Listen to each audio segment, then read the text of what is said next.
Assalamualaikum warahmatullahi wabarakatuh. Yang terhormat Bapak Abdul Hafiz Rangkuti MPD selaku dosen pengampu mata kuliah Bahasa Indonesia, dan yang saya sayangi teman-teman sekalian. Kami dari kelompok 2, saya Claudi Afisa Agatha selaku moderator dari kelompok 2, didampingi oleh teman saya Muhammad Arjun Permonaman Harahap, Mursidan Mujadi Paru-Paru, dan Miranda Junior. Kami akan mempresentasikan hasil PowerPoint kami yang berjudul Ragam Bahasa. Perkenalkan, nama saya Muhammad Arjun Permonaman Harahap. Saya akan membacakan hasil diskusi kami dari kelompok 2, yaitu pembahasan A. Pengertian ragam bahasa. Ragam bahasa adalah variasi bahasa menurut pemakaian yang berbeda-beda menurut topik yang dibicarakan, menurut hubungan pembicara, kawan bicara, serta orang yang dibicarakan, dan juga menurut medium pembicara. Ragam bahasa yang oleh penuturnya dianggap sebagai ragam yang baik, mempunyai prestis tinggi yang biasa digunakan di kalangan terdidik, di dalam karya ilmiah atau karangan teknis perundang-undangan, di dalam suasana resmi atau di dalam surat menyurat resmi seperti surat dinas, disebut ragam bahasa baku atau ragam bahasa resmi. B. Penting atau tidaknya bahasa Indonesia. Sebuah bahasa penting atau tidak penting dapat dilihat dari 3 kriteria, yaitu jumlah penutur, luas daerah penyebarannya, dan terpakainya bahasa itu dalam sarana ilmu, sastra, dan budaya. 1. Dipandang dari jumlah penutur, ada 2 bahasa, yaitu bahasa Indonesia. Ada 2 bahasa Indonesia, yaitu bahasa Indonesia dan bahasa daerah. Bahasa Indonesia lahir sebagai bahasa kedua bagi sebagian besar warga bangsa Indonesia. Yang pertama kali muncul di atas diri seseorang adalah bahasa daerah ataupun bahasa ibu. Bahasa Indonesia baru dikenal anak-anak sekolah setelah mereka sampai pada usia sekolah, atau disebut juga taman kanak-kanak. Berdasarkan keterangan di atas, penutur bahasa Indonesia yang menggunakan bahasa Indonesia sebagai bahasa ibu tidak besar jumlahnya. Mereka dibatas pada orang-orang yang lahir dari orang tua yang mempunyai latar belakang bahasa daerah yang berbeda. Sebagian orang yang lahir di kota-kota besar dan orang yang mempunyai latar belakang bahasa Melayu. Dengan demikian, kalau kita memandang bahasa Indonesia sebagai bahasa ibu, jumlah penutur yang dimaksud adalah jumlah penutur yang menggunakan bahasa Indonesia sebagai bahasa kedua. Data ini akan membuktikan bahwa penutur bahasa Indonesia adalah 240 juta orang atau 2008. Ditambah dengan penutur-penutur yang berbeda di luar Indonesia. Hal ini menunjukkan bahwa bahasa Indonesia amat penting di kedudukannya di kalangan masyarakat. 2. Dipandang dari luas penyebarannya. Penyebaran suatu bahasa tentu ada hubungannya dengan penutur bahasa itu. Oleh karena itu, tersebarnya suatu bahasa tidak dapat dilepaskan dari segi penutur. Penutur bahasa Indonesia yang berjumlah 240 juta itu tersebar dari Sabang sampai Merauke. Jumlah penutur ini juga masih ditambah dengan penutur yang ada di negara tetangga kita, yaitu Malaysia, Singapura, dan Brunei Darussalam, serta di negara-negara lain seperti di Australia, Belanda, Jepang, Rusia. Luas penyebaran ini dapat dinilai pula pada beberapa universitas di luar negeri yang membuka jurusan bahasa Indonesia sebagai salah satu jurusan. Luas penyebaran ini juga membuktikan bahwa Indonesia amat penting kedudukannya di antara bahasa-bahasa dunia. 3. Dipandang dari pemakaiannya sebagai sarana ilmu budaya dan susastra. Sejalan dengan jumlah penutur dan luasnya daerah penyebarannya, pemakaian suatu bahasa sebagai sarana ilmu, budaya, dan susastra dapat juga menjadi ukuran penting atau tidaknya bahasa itu. Kalau kita memandang bahasa daerah seperti bahasa Minang di Sumatera Barat, kita dapat menelusuri seberapa jauh bahasa itu dapat dipakai sebagai sarana susastra dan budaya, sarana susastra, budaya, dan ilmu. Tentang susastra, bahasa Minang digunakan dalam karya sastra. Susastra Minang telah memasyarakat ke seluruh pelosok daerah Sumatera Barat. Dengan demikian, bahasa Minang telah dipakai sebagai sarana dalam susastra. Tentang budaya, bahasa Minang telah dipakai pula walaupun hanya dalam berkomunikasi, bertutur adat, bernyanyi, berpantun, dan sebagainya. Tentang ilmu pengetahuan, bahasa Minang belum mampu memecahkan. Jika hendak menulis surat, orang Minang memakai bahasa Indonesia, bukan bahasa Minang. Hal ini membuktikan bahwa bahasa Minang belum mampu menjalankan fungsinya sebagai sarana ilmu. Ketiga hal di atas, sarana ilmu, pengetahuan, budaya, dan susastra telah dijalankan oleh bahasa Indonesia dengan sangat sempurna dan baik. Hal ini membuktikan bahwa bahasa Indonesia adalah bahasa yang penting. Perkenalkan, nama saya Claudi Afisa Agatha. Baik, saya akan melanjutkan materi selanjutnya, bagian C, ragam lisan dan ragam tulis.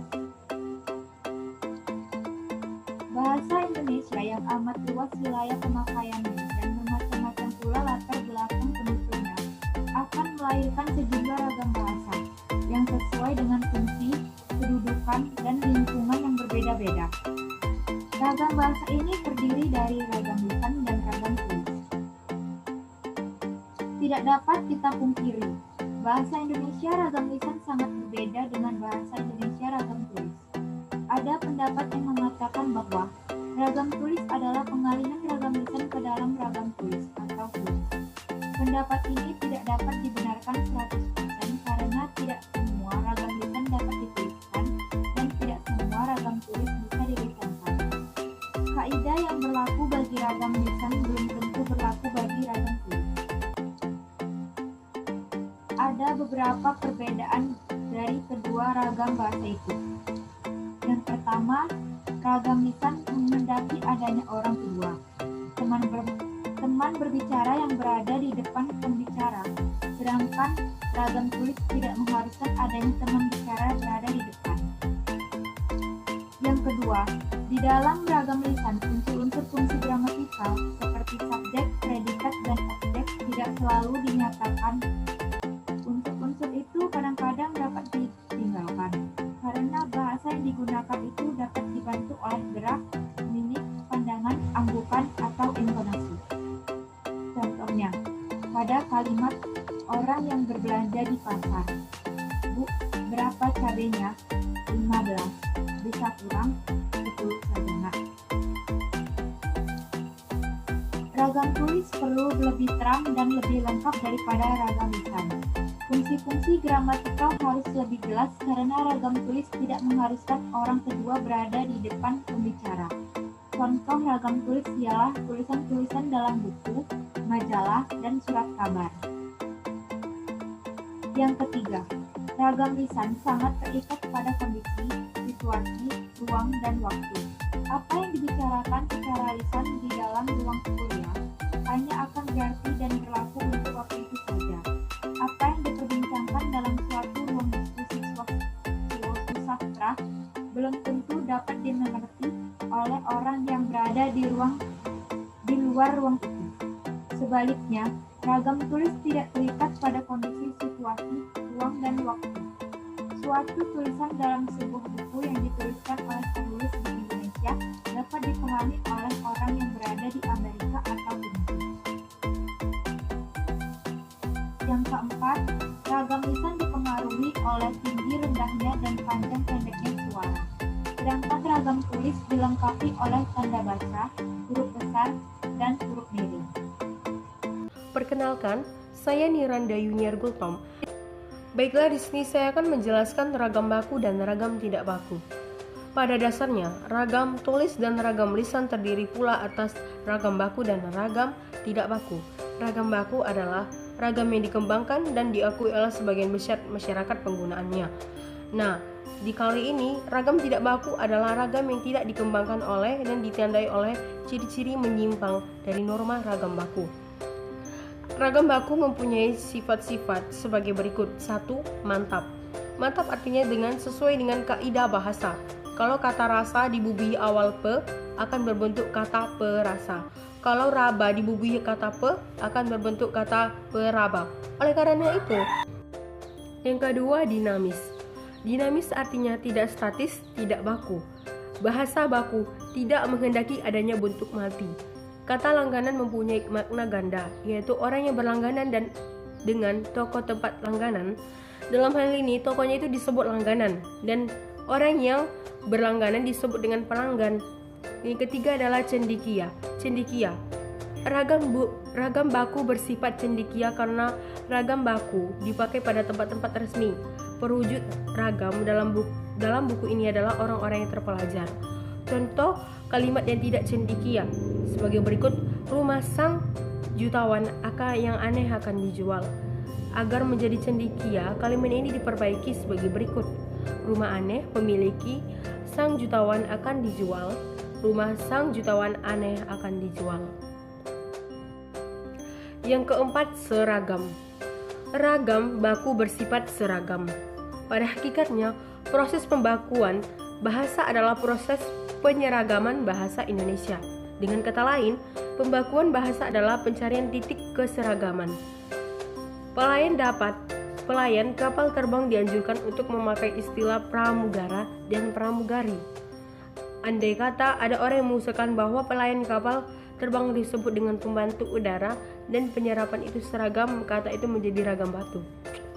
Akan tetapi, karena tersebut sampai saat ini tidak disepakati oleh untuk dipakai, yang ditimbul dalam masyarakat adalah pramugara dan pramugari. Perkenalkan, nama saya Mursyid Mujadi. Saya dari kelompok 2. Di sini saya akan melanjutkan hasil kerja kelompok saya yang telah dibahas oleh anggota saya tadi. Ya, langsung saja untuk mempersingkat waktu, saya langsung jelaskan. Di sini ada bagian D, ragam baku tulis dan ragam baku lisan. Dalam kehidupan berbahasa kita sudah mengenal ragam lisan dan ragam tulis, ragam baku dan ragam tidak baku. Oleh sebab itu muncul ragam baku tulis dan ragam baku lisan. Ragam baku tulis adalah ragam yang dipakai dengan resmi dalam buku-buku pelajaran atau buku-buku ilmiah. Pemerintah sekarang berusaha menerbitkan buku-buku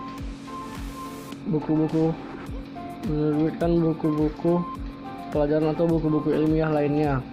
Pemerintah sekarang berusaha menerbitkan buku-buku panduan yang menyangkut masalah ejaan bahasa Indonesia yang tercantum dalam buku pedoman umum ejaan bahasa Indonesia yang disempurnakan. Demikian pula pengadaan pedoman umum pembentukan istilah, pengadaan kamus besar bahasa Indonesia dan tata bahasa baku bahasa Indonesia merupakan pula usaha ke arah penyeragaman itu. Bagaimana dengan masalah ragam baku lisan? Ukuran dan nilai ragam baku lisan ini tergantung pada besar atau kecilnya ragam daerah yang terdengar dalam ucapan seseorang. Dapat dikatakan berbahasa lisan yang baku kalau dalam pembicaraannya tidak terlalu menonjol pengaruh logat atau dialek daerahnya. Dan yang terakhir, yang E, ragam sosial dan ragam fungsional. Baik ragam lisan maupun ragam tulis bahasa Indonesia ditandai pula oleh adanya ragam sosial, yaitu ragam bahasa yang sebagai norma dan kaidahnya didasarkan atas kesepakatan bersama dalam lingkungan sosial yang lebih kecil dalam masyarakat. Ragam bahasa yang digunakan dalam keluarga atau persahabatan dua orang yang akrab dapat merupakan ragam sosial tersendiri. Selain itu, ragam sosial kadang-kadang bisa mewakili tinggi rendahnya status sosial itu sendiri, sedangkan ragam baku bahasa daerah atau ragam sosial yang lain merupakan ragam sosial dengan nilai kemasyarakatan yang rendah. Demikianlah presentasi PowerPoint dari kelompok 2. Kami sadar bahwa masih banyak kesalahan dan kekurangan, baik dalam penyusunan maupun penyampaian dalam PowerPoint ini. Maka dari itu, kritik dan saran yang membangun sangat kami butuhkan, dan kami berharap agar pembaca maupun pendengar merasa puas dengan apa yang kami sampaikan. Terima kasih. Wassalamualaikum warahmatullahi wabarakatuh.